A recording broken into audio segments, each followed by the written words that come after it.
that we are crossing this, or we are diving deep into something more sublime, something greater, because each one of these aspects is ever eager to have a total control of my being.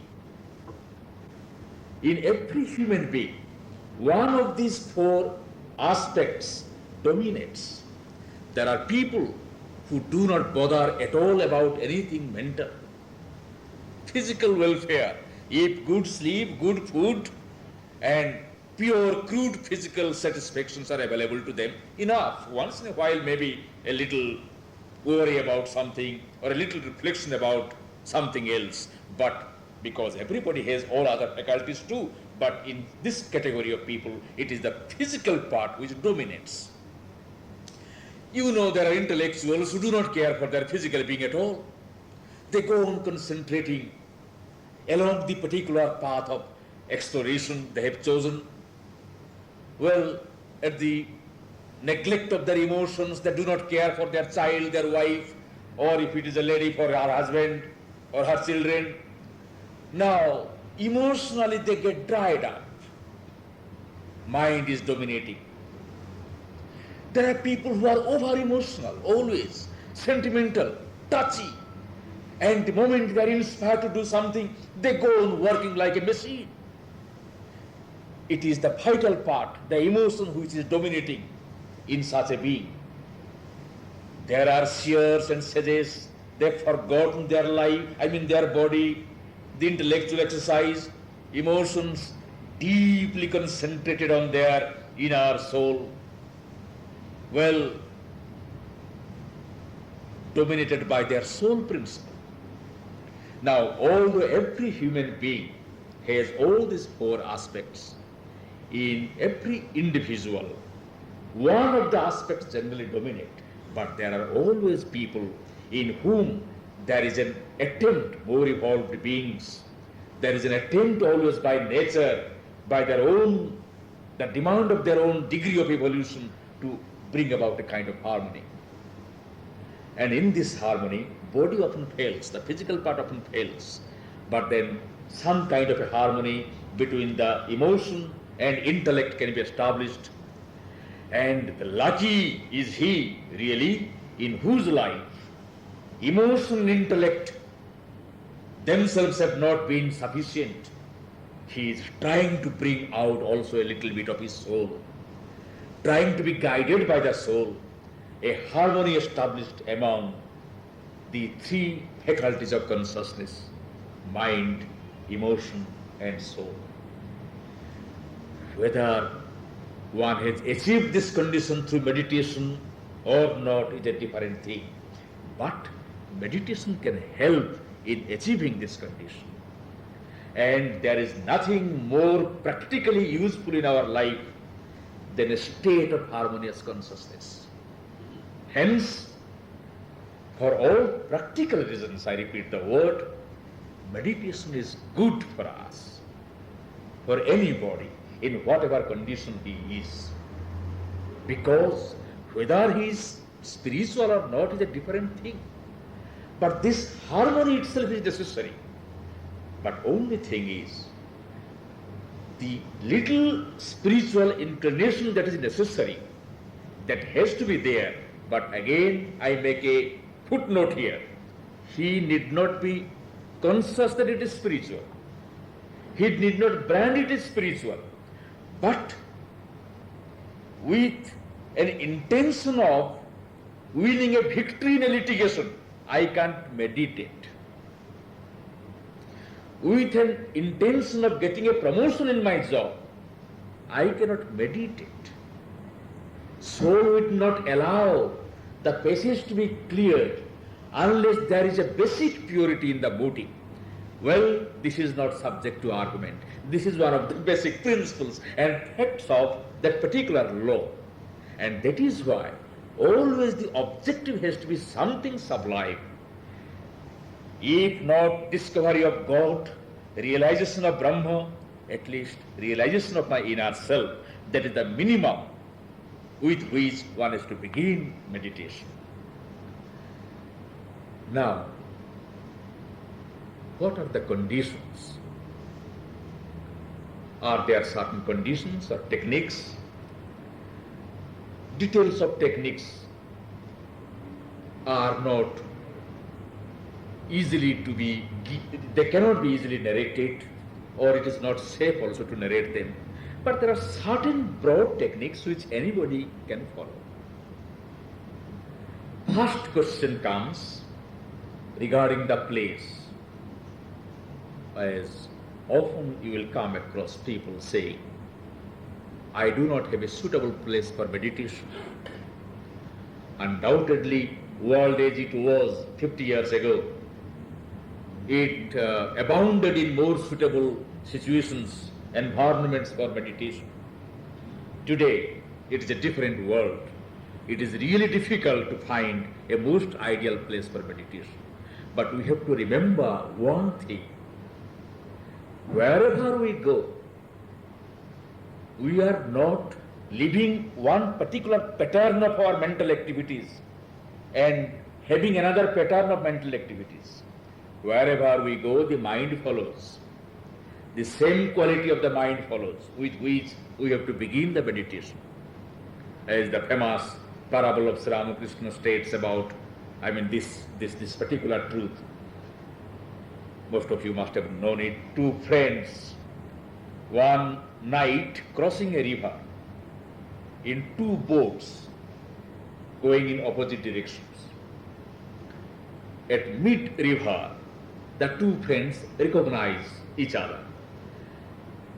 Friend A says, jump onto my boat. I am going to the Zamindar's house where there is a dancing, drinking party, and a dancer has come from the city, will enjoy life. B said, jump onto my boat. I am going to the temple on the other shore where there is bhajan, there is meditation, and a great sage has come to conduct the whole thing. But nobody changes his position. The boats pass. A goes to the Zamindar's landlord's house for the party. B goes for the temple for meditation. Towards the dawn, it so happens that both are returning from their destinations. They happen to meet again at the middle of the river. A storm breaks forth. Both the boats sink. Both the friends die. Next moment, the two beings, that their spirits have come out, and angels, or rather messengers, both from heaven and hell also have come. Now, the angels claim messengers from hell take hold of B, and messengers from heaven take hold of A. Both are surprised. A says, there is some mistake. You are to take me. He asks the messengers from hell. He is a holy man. He had spent the whole night in the temple. I was the sinner spending the night there. I think there is a mistake. The messengers smile and say, there is no mistaking at our plane. Mistakes are the monopoly of human beings. We do not make any error in these things. You come, first there will be a decision. This is not the final judgment, our dragging you. But you will see, and both of them are led to a sphere when they can see the truth. Now the truth is revealed. All the while A was in the landlord's house, among the fellows who were drinking, merrymaking, cutting vulgar joke, he was cursing himself at this hour. My friend is in the company of the good, and what a cursed fellow that I am here. What a lucky man is my friend. I should have jumped onto his boat. So psychologically he is present here. All the while B is thinking, what a stupid fellow I am. I should have jumped onto his boat. I am in the company of these dry fellows who are chanting the same thing, and oh, my friend must be enjoying life now. All the while he was here. This is the significance in the state of consciousness which really matters. Now the physical situation for any such inclination for meditation is really not very important.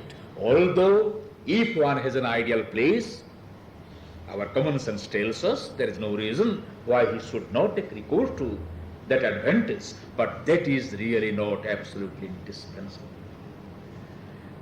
The second thing is, I am coming to very bare practical conditions. Instead of being very theoretical about it, I think most of you will like to know the practical propositions.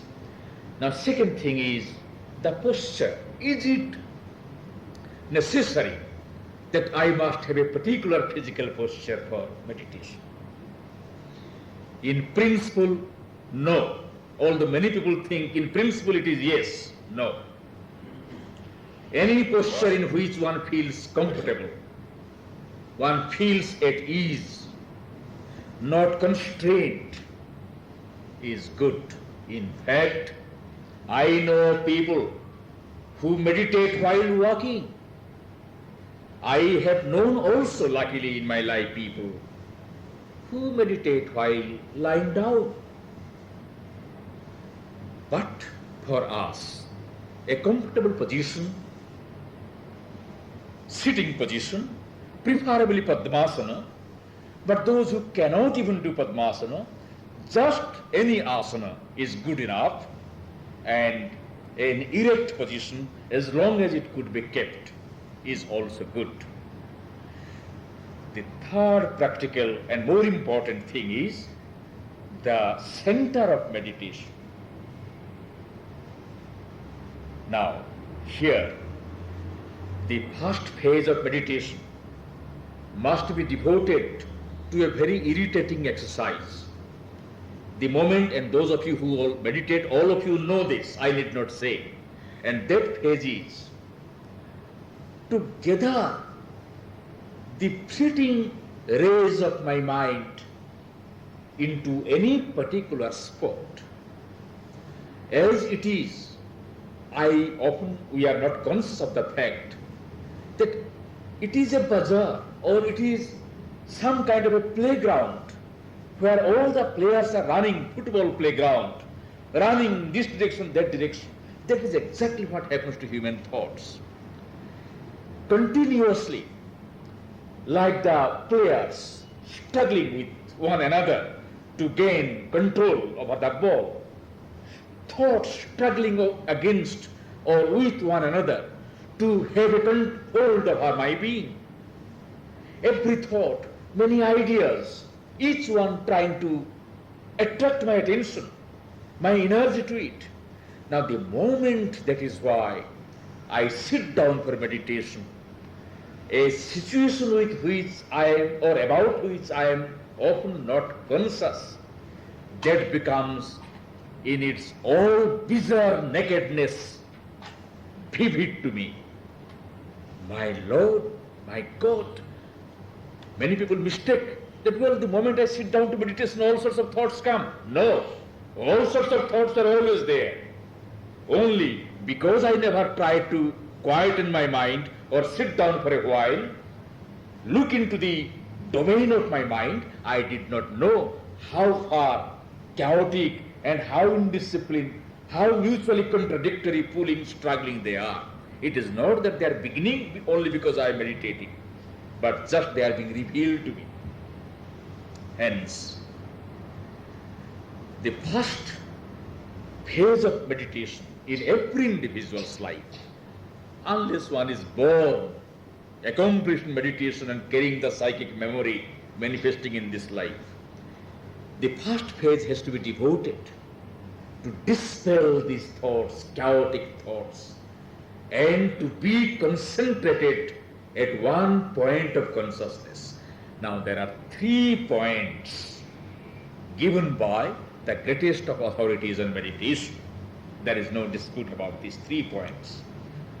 One point is the point of heart. I try to collect all my straying thoughts, ideas, into that single point, project all these things, pull them, and focus on the heart center. The second is between the eyebrows. I try to concentrate there. Third is above the head. It is not a physical point. None of them actually is a physical point, although there are locations, symbolic locations only. But the third is above the head. I try to gather my consciousness above the head. Well, the most convenient, again speaking from the experience of many those who meditate, the most convenient and safe point is the heart point. Generally, when the motive is very much set, suppose I want knowledge and nothing but knowledge, it is preferable to meditate here over the head, above the head. But for a meditation which should be easy, which should be, because most of us are equally dominated by our mind and emotions, and approach through emotions is always good, the concentration at the point of heart is to be really chosen. That is the safest thing. Now, Swami Vivekananda says, as a practical guide to meditation, and which has been found to be very valid in the life of most of the people who meditate, when these thoughts begin to attack you, you cannot concentrate. While trying to concentrate, what should you do? Swami Vivekananda's advice is, you take a position in the heart. One thing, clarification. I am taking a position in the heart. I am not concentrating on the heart. I concentrate on the divine. If a deity I have, or a guru I have, or simply on the Brahma consciousness. It is the position which is to be taken there. Concentration is on another object. And that object could be any of these. Now, as I try to concentrate and various thoughts come and disturb me, what should be my attitude towards these thoughts? The attitude is like an observer, as Vivekananda puts it, looking at the floating clouds. Be detached from these thoughts.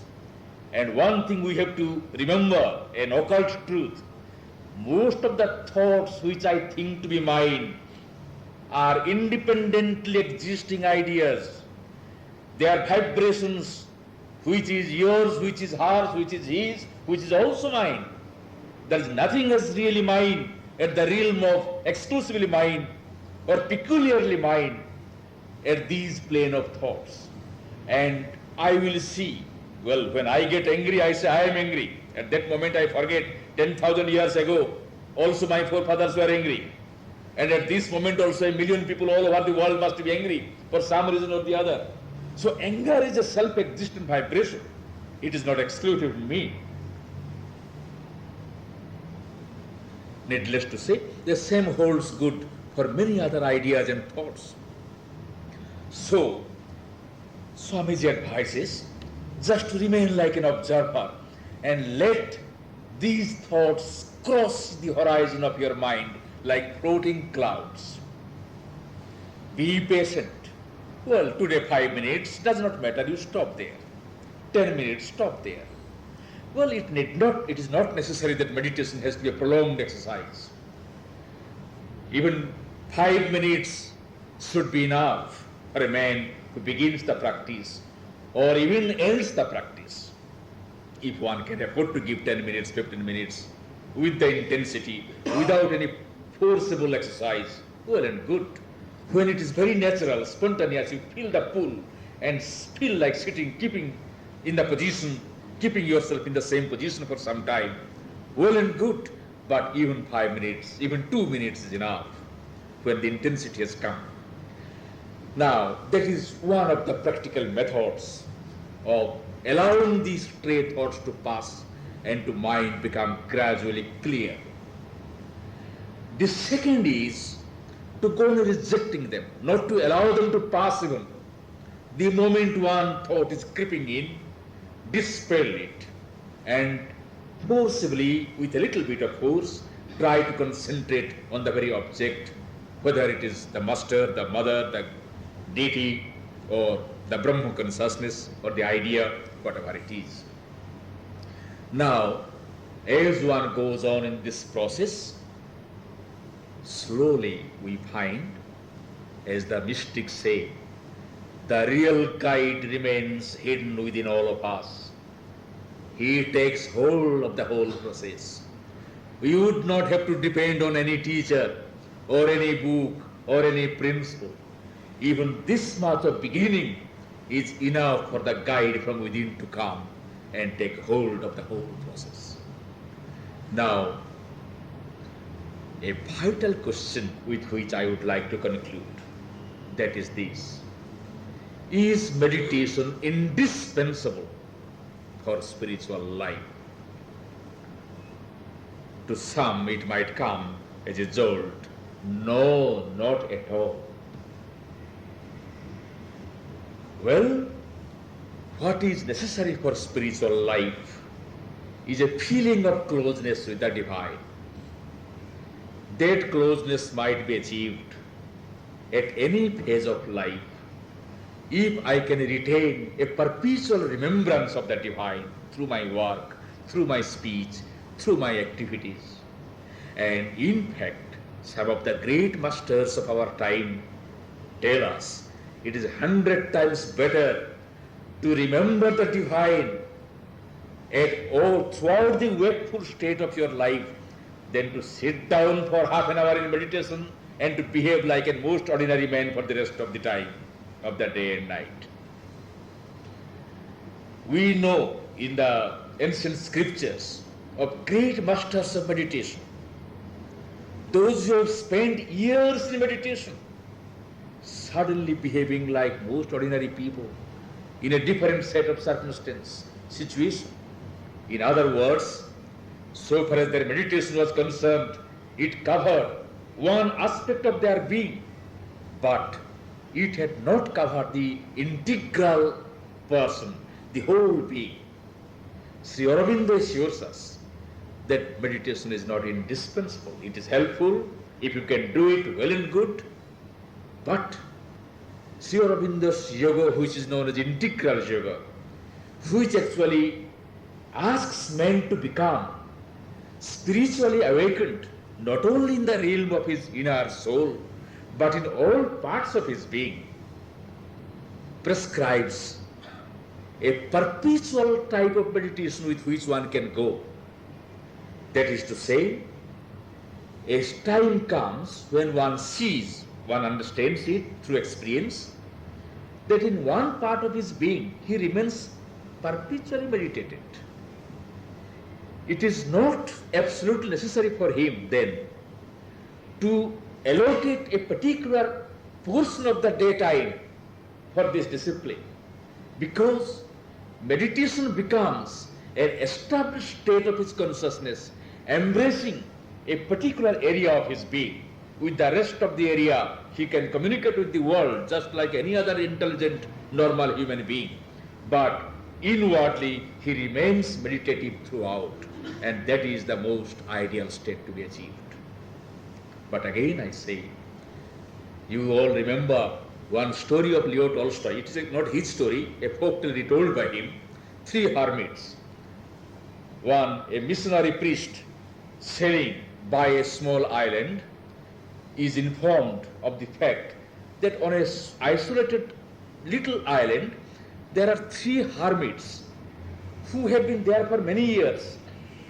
And the missionary priest is full of compassion. These hermits, they perhaps do not know any particular way of meditation or prayer. I should teach them because they are so dedicated. He goes and sees 3 old men and asks them how actually to pursue the spiritual life. And very humbly they learn it. And the satisfied priest leaves the island. A night has passed. Early in the morning the next day, he is just having an early pre-dawn stroll on the boat, on his ship. Suddenly he sees the eastern horizon illumined. No, it is not yet time for sunrise. What kind of light is this? Very much surprised, he keeps standing and observing.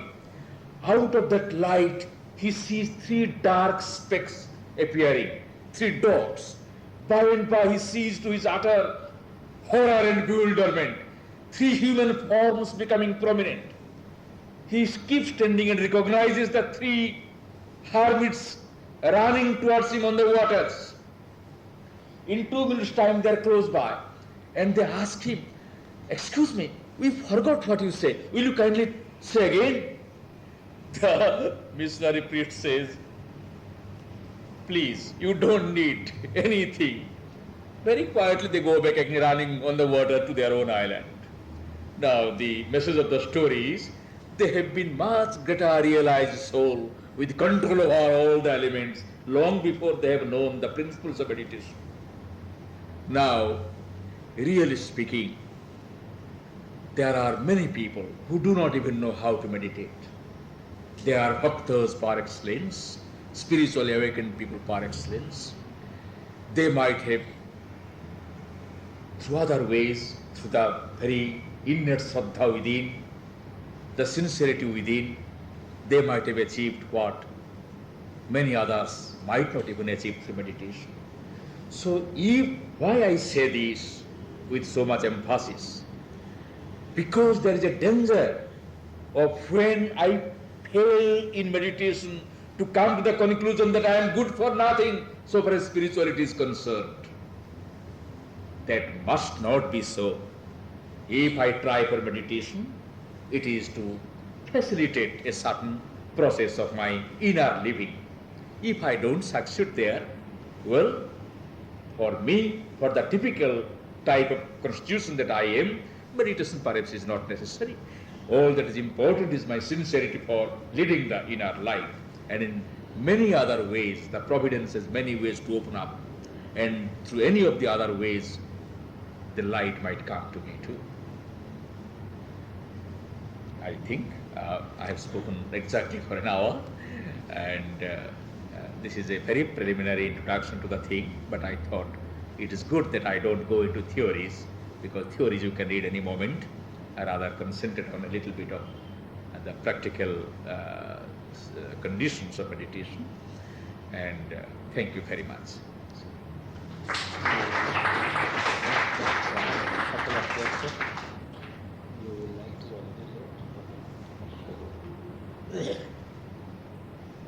Well,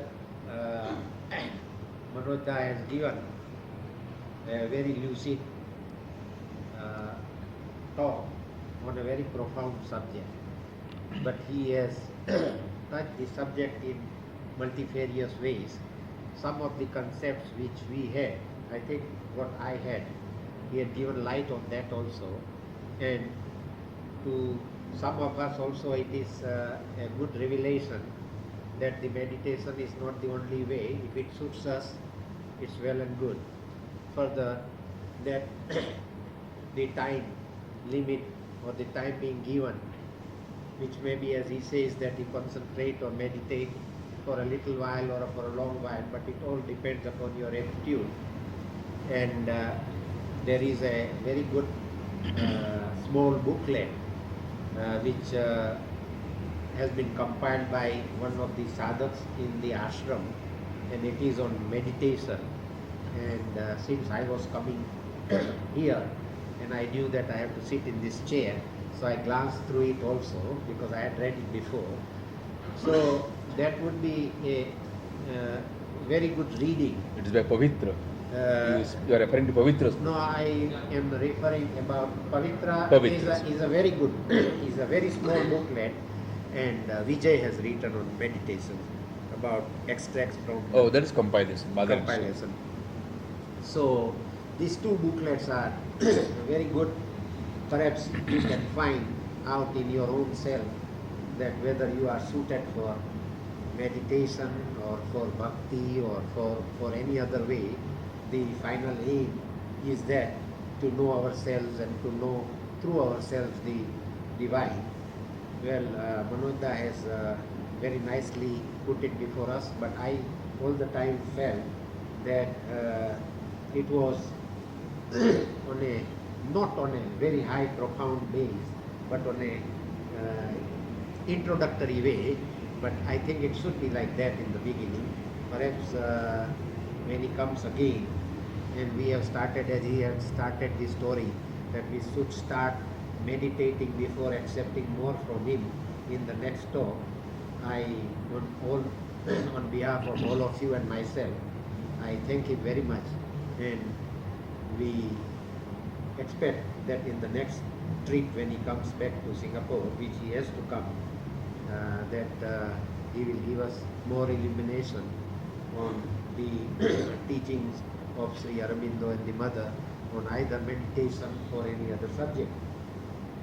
Now, the on behalf of the Aurobindo Society, I should say that this library, which remains open on every Friday and Saturday between not Saturday, Friday and Sunday between 7 and 9. So